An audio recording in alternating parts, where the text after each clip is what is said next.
గాను పాన్పు నిష్కలంకంగాను ఉండునట్లుగా చూసుకోమని దేవుని వాక్యం సెలవిస్తుంది. నేటి దినాన ఎందుకు ఈ మాటలు మేము చెప్తున్నామంటే, పెళ్ళైన తర్వాత చాలా మంది ఏదో ఒక కారణంతో, అది పిల్లలు పుడతలేరని కావచ్చు, లేకపోతే కట్నం ఎక్కువ రాలేదని కావచ్చు, ఇలాంటి అనేక కారణాలతో జతపరచబడినటువంటి వారు వేరవుతా ఉన్నారు. అంటే పెళ్ళైతే అయ్యేటప్పుడు సంతోషంగా అవుతున్నారు, కానీ పెళ్ళైన ఒక నెల రోజులకో 5 నెలలకో లేకపోతే సంవత్సరం కాకముందే వేరవుతా ఉన్నారు. అటువంటివి నేను చేసిన అనేక పెళ్ళిళ్ళలో కూడా నేను చూశాను. కొద్దిమంది ఇలా విడిపోతుంటే వెళ్ళేసి వారితో మళ్ళీ కౌన్సిలింగ్ చేసి ఈరోజు వారు కలిసి ఉన్నారు. కొన్ని కుటుంబాలు అయితే వేరైపోయినాయి.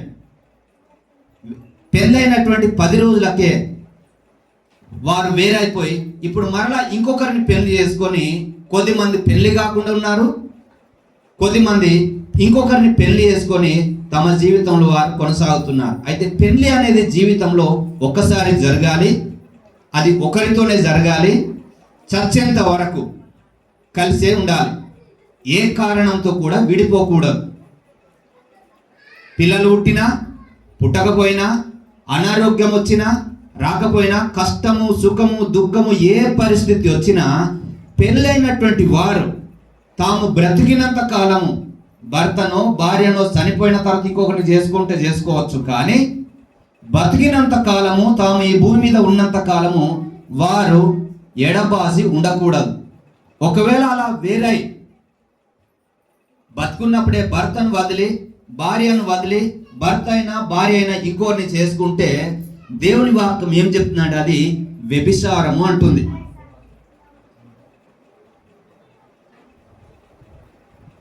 నేను ఇంకొక ఆమెను పెళ్లి చేసుకున్నా, ఈమెను వదిలేసి ఇంకొక ఆమెను పెళ్లి చేసిన, అతన్ని వదిలేసి ఇంకొక అతన్ని పెళ్లి చేసుకున్న వారు వ్యభిచారుల కిందికే దేవుడు లెక్క చేసుకుంటాడు. అందుకే వివాహ జీవితంలో మీ యొక్క మాటలను మేము చెప్పడం జరుగుతుంది. ముఖ్యంగా దేవుని వాక్యం చెప్పేది ఏంటంటే, వివాహము అనేది అన్ని విషయాలలో ఘనమైనది కనుక దానిని ఘనముగా ఎంచుకోవాలి. తాము బ్రతికినంత కాలము భార్యాభర్తలుగా జతపరచబడుతున్న వారు ఒకరినొకరు గౌరవించాలి, ఒకరికొకరు సహకరించాలి, ఒకరికొకరు లోబడి ఒకరినొకరు ప్రేమిస్తూ ఈ లోకంలో కుటుంబ జీవితం అనేది ఒక ఉన్నతమైన స్థితిలో దేవుడు ఆ కుటుంబ వ్యవస్థను కడతా ఉన్నాడు కనుక ఆ రీతిగా బ్రతకవలసింది.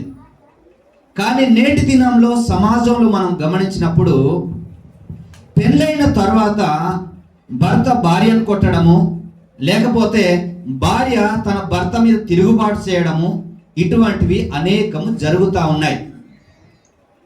అటువంటివి జరగకూడదు అని దేవుని వాక్యం తెలియజేస్తుంది.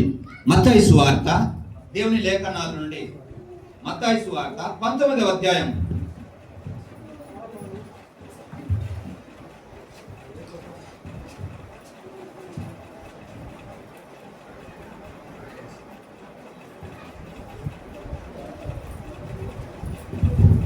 మత్తయి సువార్త 19వ అధ్యాయము 4వ వచనం నుండి నేను చదువుతాను, చూడండి.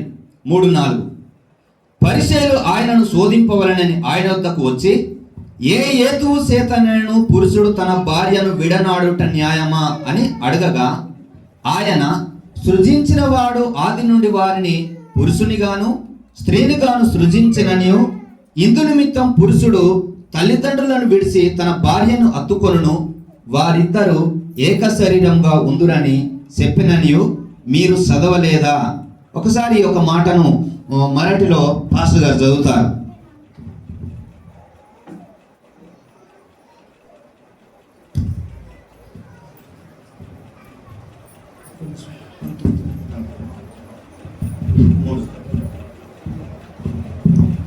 मग असे झाले की हे सर्व बोलणे समाप्त केल्यावर येशू गलिलाहून निघून यर्देनाच्या पलीकडे यहुद्या प्रांतात गेला. तेव्हा लोकांचे ताव्यांचे तावे त्याच्या मागून गेले होते.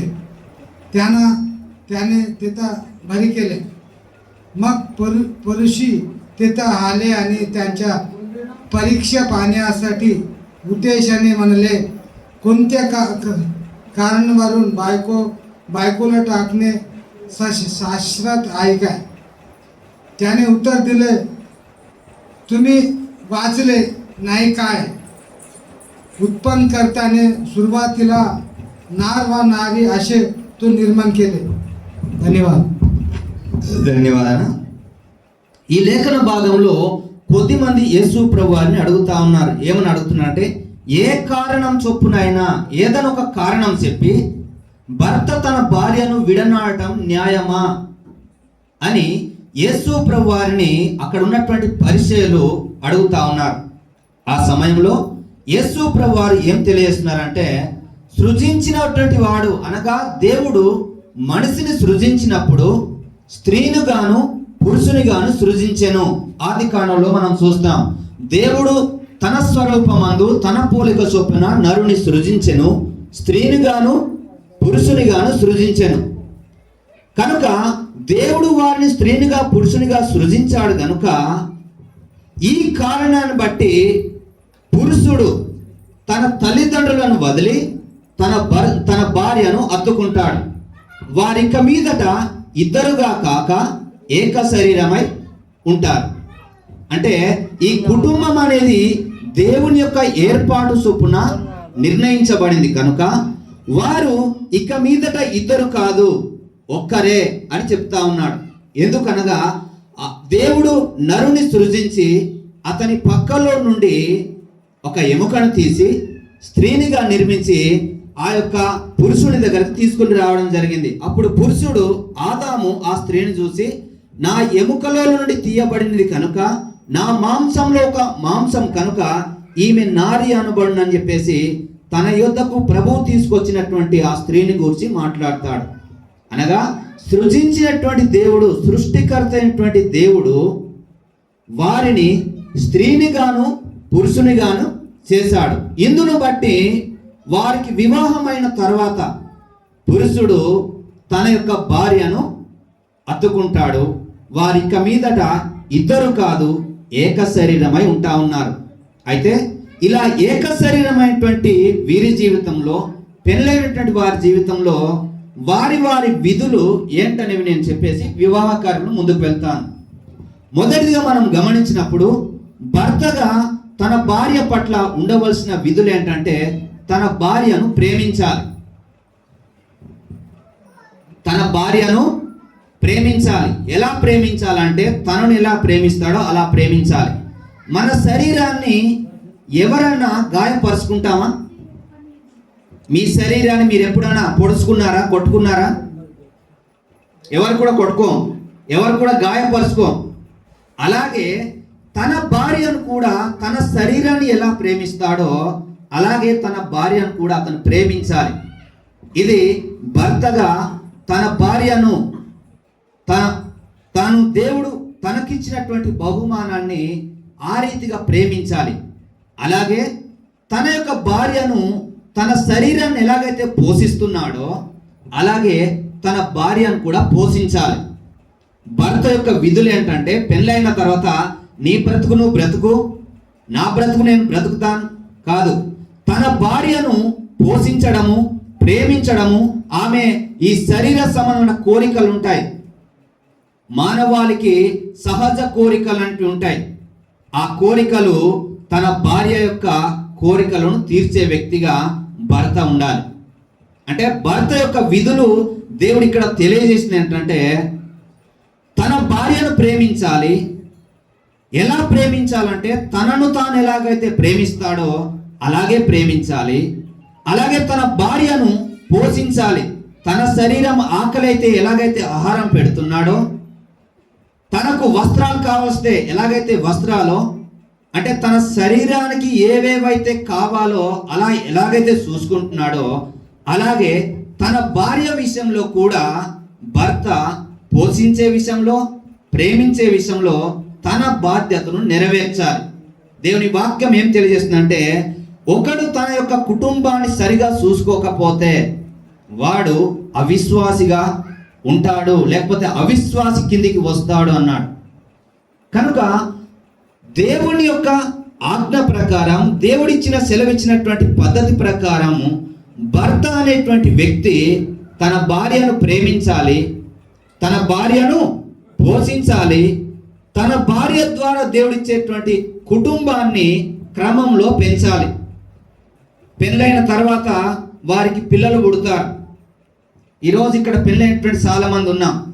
ఇప్పుడు వీరి యొక్క తల్లిదండ్రులకు వారు పుట్టారు కనుక వారి పెళ్లి చేస్తున్నారు.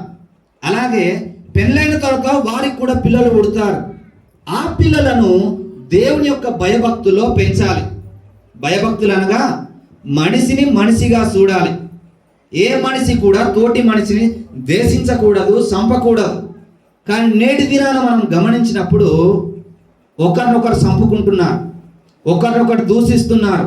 ఇవన్నీ ఎందుకు వస్తున్నాయంటే కుటుంబంలో దేవుని యొక్క పద్ధతి లేకపోవడాన్ని బట్టి.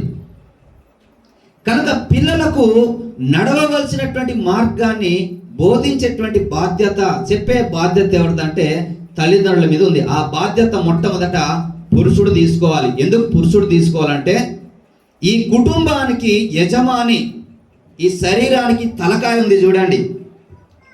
ఈ తలకాయ, ఈ కళ్ళు, మనం ఎటు వెళ్ళాలన్నా ఈ యొక్క బాడీని తీసుకెళ్లేదంతా ఈ తలకాయ, ఈ తలకాయలు ఉన్నటువంటి కళ్ళు, నోరు మాట్లాడి చెప్పేటి. అలాగే కుటుంబానికి భర్త తలకాయ లాంటి వాడు. కనుక ఈ కుటుంబాన్ని నడిపించే విషయంలో భర్త యొక్క బాధ్యత ఎంతో ప్రాముఖ్యమైనది. ఆ తర్వాత భార్య యొక్క బాధ్యత ఏంటంటే తన భర్తను గౌరవించాలి, ఆయనకు అన్ని విషయాలు సహకరించాలి. భర్త ఎటైనా పనికి వెళ్తాడు, తాను ఇంట్లో ఉన్నప్పుడు తన పిల్లలకు కావలసిన వాటిని సమకూరుస్తూ వారిని ఒక క్రమంలో పెంచడం అనేది స్త్రీ బాధ్యతగా చూస్తూ ఉన్నాం. ఈ రీతిగా కుటుంబం పట్ల దేవుని యొక్క ఉన్నతమైనటువంటి ప్రణాళిక ఉంది.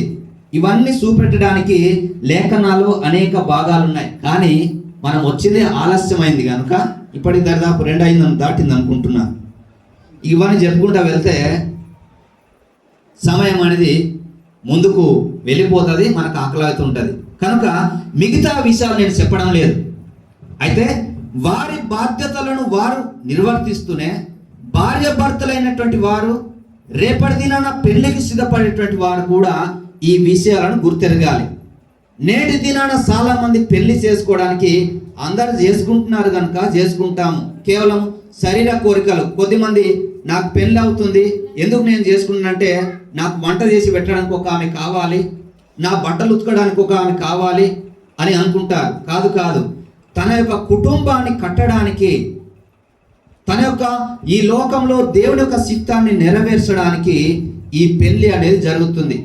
ఈ పెళ్లి యొక్క ఉద్దేశం దేవుడి యొక్క వాగ్దానంలో ఏం చెప్తుందంటే మీరు ఫలించి అభివృద్ధి పొంది విస్తరించి భూమిని నిండించండి. అది దేవుడిచ్చినటువంటి ఆశీర్వాదం. ఆ యొక్క క్రమమైనటువంటి పద్ధతిలో సంసారం అనేది జరగాలి. జంతువులకో పక్షులకో లోకంలో జరుగుతున్నట్టుగా మానవాళి జీవితంలో జరగడానికి దేవుడు ఎంత మాత్రం ఒప్పుకోవడం లేదు. కుటుంబ వ్యవస్థ అనేది పరిశుద్ధముగాను, నిష్కలంకంగాను, పవిత్రమైనది గాను ఉండాలి. ఈ లోకంలో ఒక కుటుంబం ఎలా కట్టబడాలో అది దేవుడు ఈ లోకంలో ఏర్పాటు చేసి ఉంటున్నాడు. కనుక ఈరోజు జతపరచబడడానికి వచ్చినటువంటి వీరు మాత్రమే కాదు, కానీ ఆల్రెడీ పెళ్ళి అయినటువంటి వారు కూడా తమ కుటుంబాలను ప్రేమతో, సంతోషంతో, సమాధానంతో ఒకరినొకరు గౌరవిస్తూ తాము ఈ భూమి మీద బ్రతికినంత కాలము వేరు కాకూడదు. ఏ కారణం చేతనైనా, ఇంతకుముందు చదివిన లేఖనాల్లో వారు అడుగుతా ఉన్నారు, ఏ కారణంతోనైనా భార్యను విడనాడడం న్యాయమా అంటే యేసు ప్రభువు చెప్పిన మాట అది ఎంత మాత్రమును కాదు. ఎందుకంటే దేవుడు సృజించినప్పుడు వారిని స్త్రీని గాను పురుషుని గాను సృజించాడు. కనుక భర్త తన తల్లిదండ్రులను వదిలి భార్యను అత్తుకోవాలి, ఇదొక కుటుంబంగా కట్టబడాలని చెప్పాడు. కనుక ఈరోజు ఈ మాటలు వింటున్నటువంటి మనందరం కూడా దేవుడు మన పట్ల కలిగి ఉన్న ప్రణాళికను నెరవేర్చడానికి సిద్ధపడాలని చెప్పి మనవి చేస్తున్నాను. మరి ఈ సమయంలో వివాహ కార్యక్రమంలోనికి వెళ్దాము. తల్లిదండ్రులు, అబ్బాయి తల్లిదండ్రులు, అమ్మాయి తల్లిదండ్రులు కూడా ముందుకు రావాలని చెప్పి మనవి చేస్తున్నాను.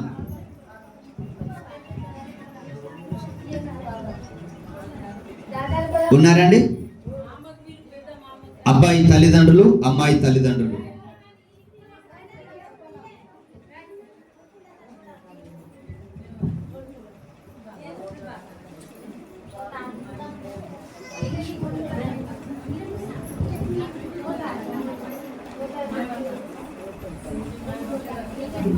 అటు నిలబడిన అమ్మాయి తల్లిదండ్రులు.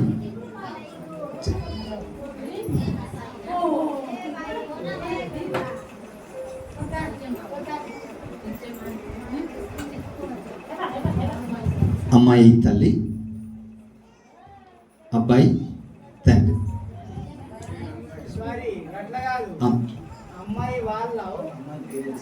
Okay okay. అమ్మ అబ్బాయి వాళ్ళ నాన్నడి. ఓకే ఓకే సరే. మరి ఈ యొక్క మీరు కూడా నిలబడండి. మీకు ఒక ప్రశ్న ఏంటంటే, మీ అమ్మాయిని ఈ అబ్బాయికి వివాహం చేయడానికి మీరు ఇష్టపూర్వకంగానే ముందుకొచ్చారా, లేకపోతే ఎవరన్నా బలవంతంతో మీరు ముందుకొచ్చారా? ఇష్టమే. ఓకే అమ్మ, మీకు సరే. అమ్మ, మీకు కూడా ఒక ప్రశ్న ఏంటంటే, మీ అబ్బాయికి ఆ అమ్మాయిని వివాహం చేసుకోవడం మీకు ఇష్టమేనా? ఇష్టమే. సరే. మరి ఈ సమయంలో అమ్మాయి మీరు కూడా లేవండి. మీ పేరు నాన్న? థామస్. థామస్, పల్లవి అనేటువంటి ఈ అమ్మాయిని వివాహం చేసుకోవడానికి నీకు అంగీకారమేనా? ఇష్టం. ఎవరైనా బలవంతం? లేదు. పల్లవి, ఈ యొక్క థామస్ని పెళ్లి చేసుకోవడానికి నీకు ఇష్టమేనా, లేకపోతే ఎవరైనా బలవంతం చేస్తారా? అయితే పెళ్ళైన తర్వాత మీరు థామస్, వివాహమైన తర్వాత నీవు ఆమెను తప్ప ఇంకెవరిని చూడక ఆమెతోనే నీ యొక్క బ్రతుకు కాలం అంతా కూడా సుఖ దుఃఖాల్లో, కష్ట నష్టాల్లో, ఇరుకు ఇబ్బందులు, పరిస్థితులు ఏమన్నా కావచ్చు, ఆమెను ఎడబాసక, ఆమెను విడిచిపెట్టక బ్రతికినంత కాలం ఆమెతోనే నువ్వు ఉండడానికి ఇష్టపడుతున్నావా? ఇష్టం. ఇష్టం. అమ్మా పల్లవి, నీవు కూడా నీ బ్రతుకు కాలం అంతా, ఎందుకంటే జీవిత యాత్రలో అనేక ఈ రోజు ఉన్నంత పరిస్థితులు ఉన్నాయి. పరిస్థితులు ఎప్పుడెటు మారుతాయో తెలియవు. అయితే ఈ పరిస్థితుల్లో కొన్నిసార్లు నిన్ను చేసుకోవడం ఎందుకు, నేను చేసుకోకుండా ఉంటేనే బాగుండే, ఇంకొకరిని చేసుకుంటే బాగుండే అనుకునే ఆలోచనలు వస్తాయి. అటువంటి ఆలోచనలు రాకుండా కష్టమైన, ఇరుకైన, ఇబ్బంది అయినా నా బ్రతుకు కాలం అంతా ఇతరులతోనే నేను ఉంటాను, కష్ట సుఖాలు నేను పంచుకుంటాను, చనిపోయేంత వరకు నేను తనతోనే ఉంటానని అతన్ని వివాహం చేసుకోవడానికి ముందుకు వచ్చావా, లేకపోతే ఇంకా ఏదైనా కారణం ఉందా? సరే, మీ ఇష్టాలను బట్టి మీ యొక్క అమ్మాయి చేయి తీసి అబ్బాయి కుడి చేతి మీద పెట్టండి. తల్లిదండ్రులు, అమ్మ మీరు ఇటు వచ్చేసేయండి.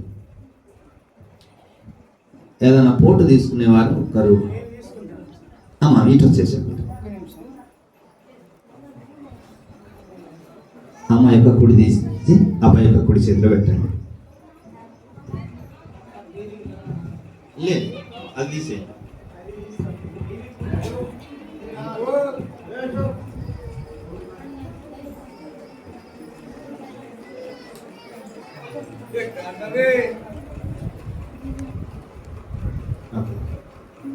మీరంతా పట్టుకోండి.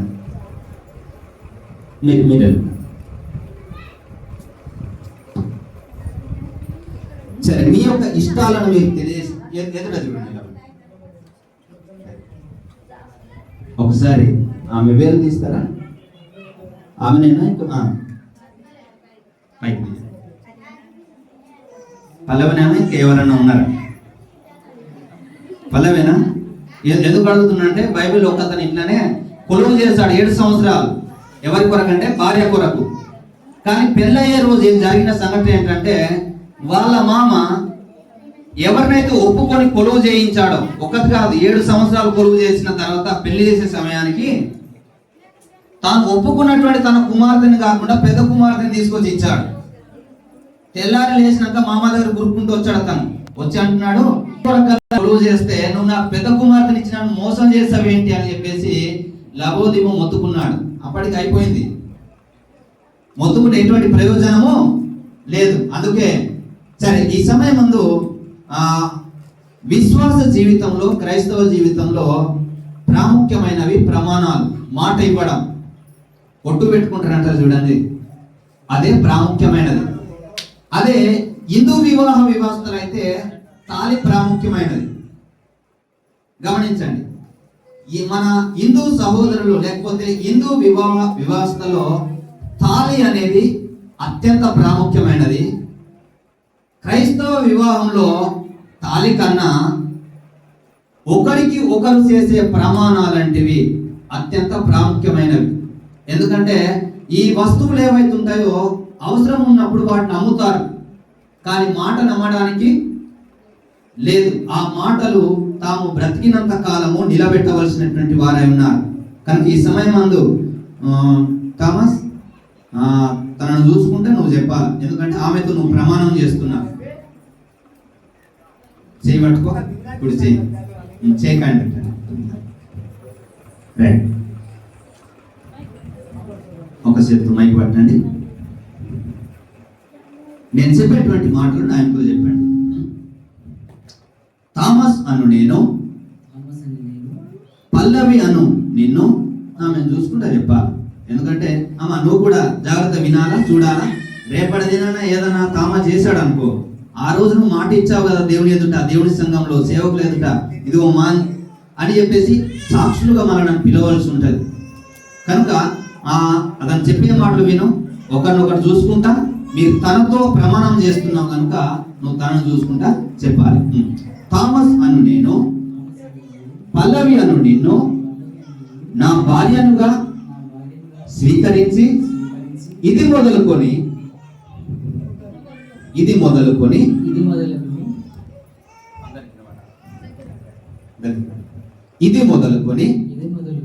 మరణము మనలను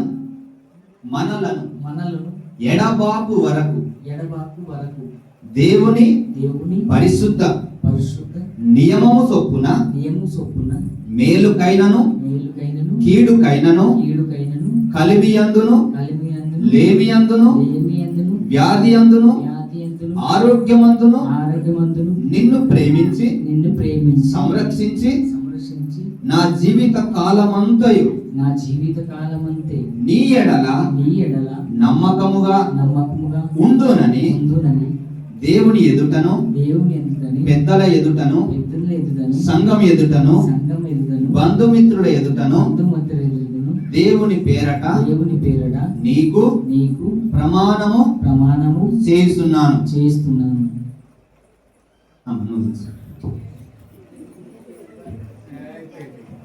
పల్లవి అను నేను, థామస్ అను నిన్ను నా భర్తనుగా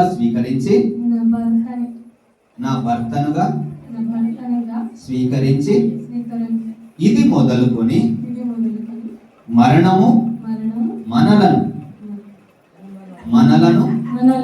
ఎడబాపు వరకు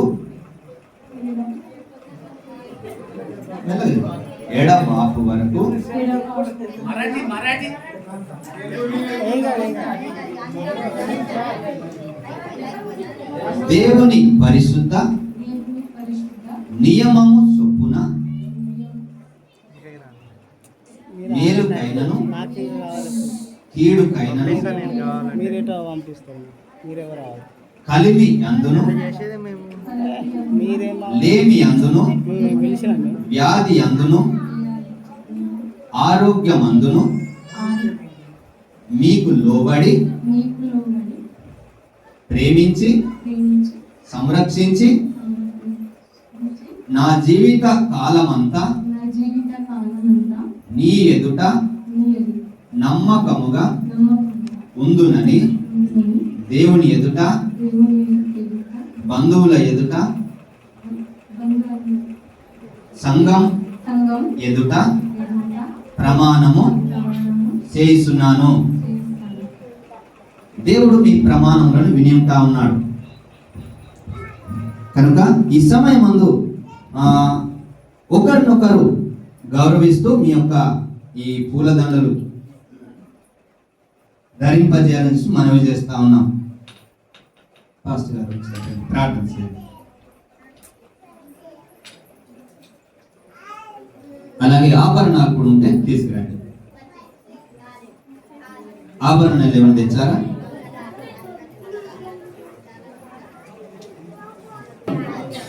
రైతుడా మహాగరుడా యేసయ్య నీకు వందనాలు, స్తుతులు, స్తోత్రాలు చెల్లిస్తా ఉన్నాం ప్రభా. వివాహం అన్ని విషయములలో ఘనమైనదని తండ్రి. అయ్యా నీ దాసుని ద్వారా ప్రభా మరి భార్య భర్త ఇద్దరు చేయవలసిన బాధ్యతలు ఆయన ఎంతవరకు విన్నాం ప్రభా. మీ వాక్యాన్ని బట్టి వందనాలు చెల్లిస్తా ఉన్నాం. మంచి వాక్యం నాయన తండ్రి మీరు ఇచ్చినందుకు వందనాలు, స్తోత్రాలు చెల్లిస్తా ఉన్నాం. అదేవిధంగా ప్రభా మరి తీసుకొచ్చిన ఈ వస్తువుల గురించి కూడా ప్రార్థిస్తా ఉన్నాం నాయన తండ్రి. వారి వివాహాన్ని ప్రభా మీరు దీవించి ఆశీర్వదించమని ప్రార్థిస్తా ఉన్నాం తండ్రి.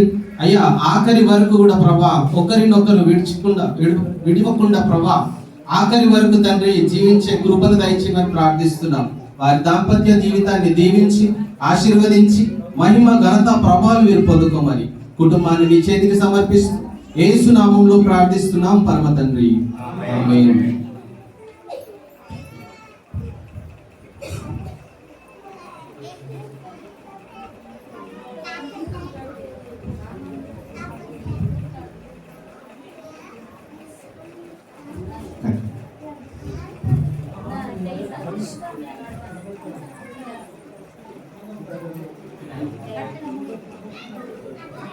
మంగళమే యేసునకు మనుజావతారునకు బ్లెస్సింగ్ మనుజావతారునకు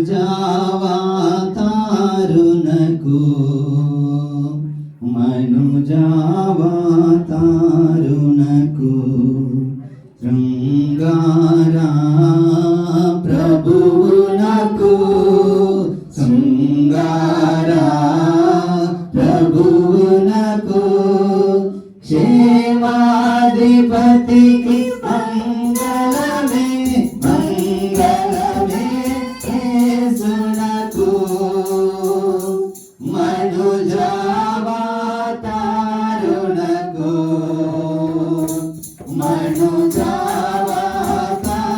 మనుజావతారునకు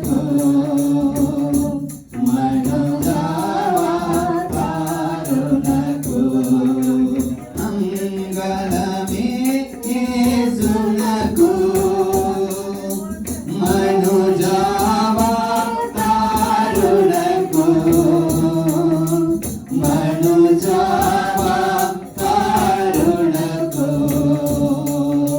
మనుజావతారునకు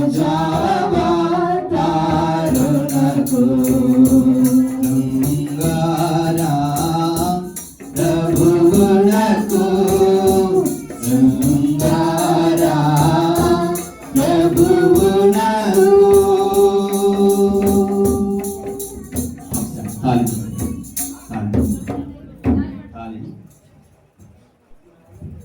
ప్రేమకు గుర్తుగా నిత్య నమ్మకమునకు సాక్షిగా నేను ఈ యొక్క ఆభరణమును నీకు ధరింపజేస్తున్నాను మరియు నా ఆస్తి అంతట్లో నిన్ను పాలి భాగస్థురాలినిగా చేసుకొనుచు నా శరీరముతో నిన్ను గణపరిచి నా జీవిత కాలమంతయు నిన్ను తప్ప ఇంకెవరిని చూడక ఆశించక నీ ఎడల నమ్మకముగా ఉందునని దేవుని పేరట ప్రమాణము చేస్తున్నాను. అందరం సభలు దేవుని స్తుతిద్దాం. అబ్బాయి తరఫున ఏమన్నా ఉంగరం అంటే ఏమన్నా తెచ్చారా? ఏం లేదు. ఓకే చేయండి చెప్పండి ఒక్క మాట. నా శరీరంతో నిన్ను గణపరిచి నా జీవిత కాలమంతయు నిన్ను తప్ప ఇంకెవరికి చూడక ఒప్పక నా బ్రతుకు కాలమంతా నిన్ను గణపరిచి సంరక్షించి నీకు లోబడి ఉందునని దేవుని పేరట ప్రమాణము చేస్తున్నాను. ముందు మరి ఈ సమయం మందు వారి ప్రమాణాలను దేవుడు విని ఉంటా ఉన్నాడు.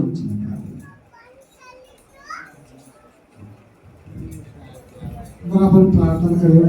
ओ जिवंत देवा महान परमेश्वरा, आकाशाने पृथ्वी निर्माण करता परमेश्वरा, जे काय लग्न आधी कार्यक्रमामध्ये देवा परत आम्ही त्यांच्यासाठी जे शिक्षण दिलं एकामेकावर प्रेम करून देवा आखरीपर्यंत टिकून देवाच्या राज्यामध्ये येण्यासाठी मदत कर. एकामेकांना आहार घालताना तू आशीर्वाद कर देवा. त्यांच्या कुटुंबामध्ये एक बंधन होऊन देवा ख्रिस्ती जीवन जगण्यासाठी मदत कर. तुझ्या गौरवण्यासाठी मदत कर. तुझ्या नावाला महान गौरवण्यासाठी मदत कर. ईश्वर नावाला मागून जाय. ఆమేన్. ఈ యొక్క పూలమాలలతో ఒకరినొకరు వారు గౌరవిస్తారు. ఈ యొక్క పూలమాలలు ఎందుకు అనగా గౌరవం కొరకు, వారి యొక్క సన్మానం కొరకు ఒకరినొకరు వారు పూలమాలతో సత్కరించి గౌరవించుకుంటారు. ఎవరైనా వేయవచ్చు, ఎవరికి ఎక్కువ ప్రేమ ఉంటే వాళ్ళు వేయవచ్చు. ముందుకు రండి, మోకరించండి. ఇద్దరు కూడా తిరిగి సేవకులు ఎవరైనా ఉంటే ముందుకు రండి, ప్రార్థనలో వీరిని దీవించడం. మోకరించండి, ఇద్దరు కూడా మోకరించండి.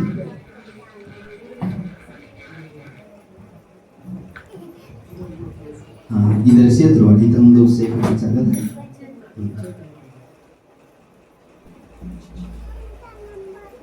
థోమస్ అలాగే పల్లవి వారి వారి ప్రమాణములను సంఘం ఎదుట, దేవుని ఎదుట, బంధుమిత్రుల ఎదుట ఒకరికొకరు వారు చేసుకున్నను మనందరం కూడా విని ఉన్నాం. దేవుడు ఇచ్చిన అధికారాన్ని బట్టి ప్రభుత్వం వారు వివాహం చేయడానికి మాకు ఇచ్చిన అధికారాన్ని బట్టి వీరు ఈ నేటి దినం నుండి ఇద్దరుగా కాక ఏక శరీరమై ఉన్నారని, వీరు భార్య భర్తలని ప్రభువైన యేసుక్రీస్తు నామములో ప్రకటిస్తా ఉన్నాం.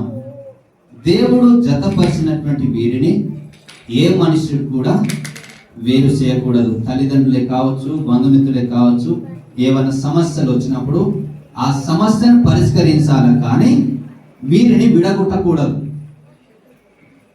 కనుక వీరు దేవుని సన్నిధిలో భార్యాభర్తలు అని ప్రభువైన యేసుక్రీస్తు నామములో మేము ప్రకటిస్తా ఉన్నాం. మరి ఈ సమయమందు ప్రార్థన చేద్దాం. ఓకే, సరే. ప్రియ పరలోకపు తండ్రి, నీ నామానికి స్తుతి స్తోత్రాలు చెల్లిస్తా ఉన్నాం. కృప కలిగినటువంటి మా దేవ, నీకు వందనాలు చెల్లిస్తా ఉన్నాం.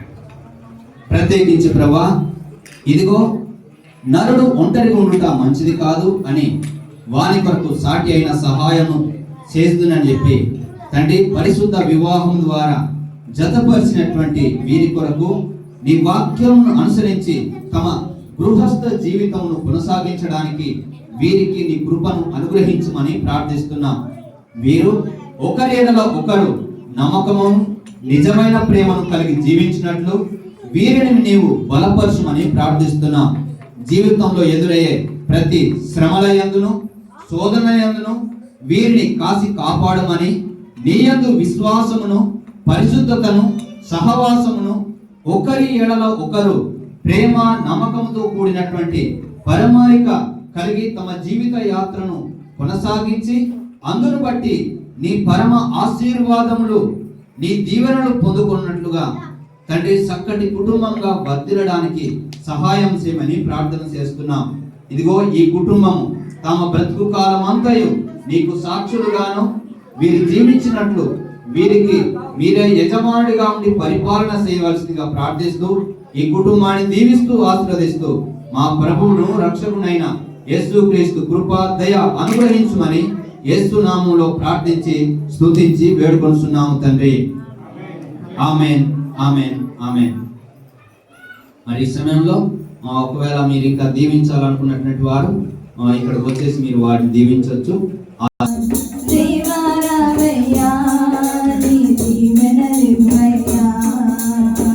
కళ్యాణం కమనీయం ఈ సమయం అతి మధురం, కళ్యాణం కమనీయం ఈ సమయం అతి మధురం.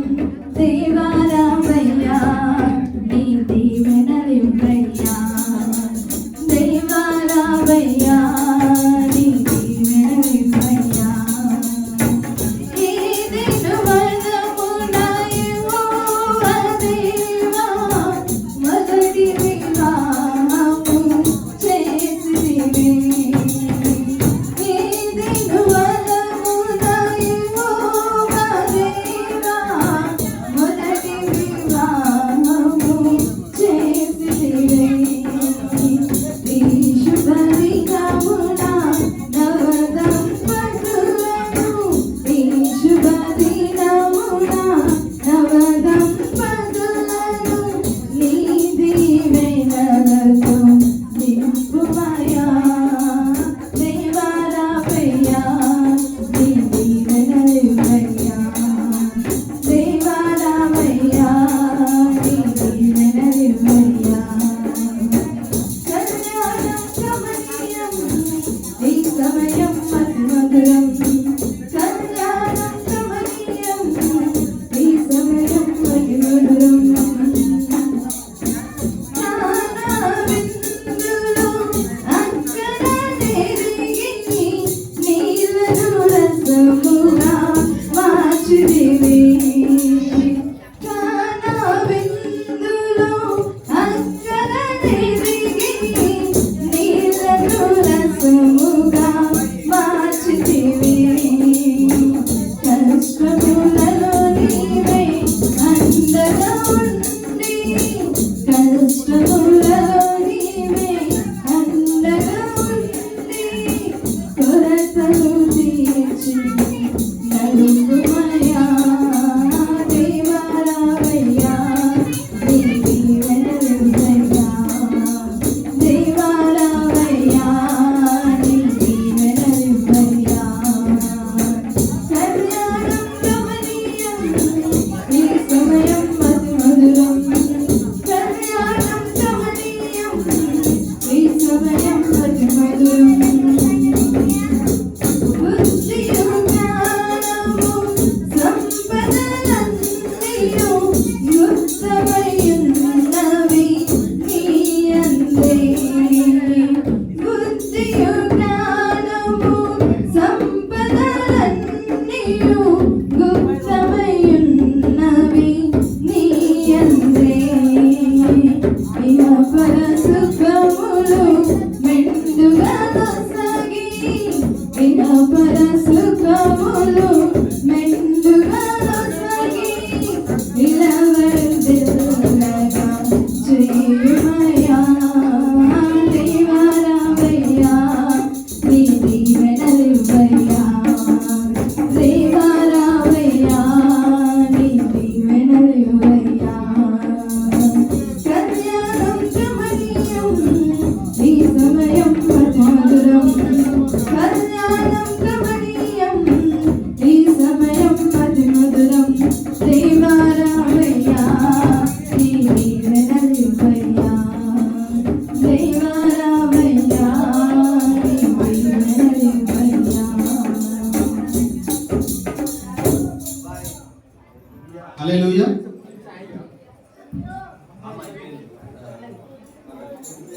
मध्ये प्रभू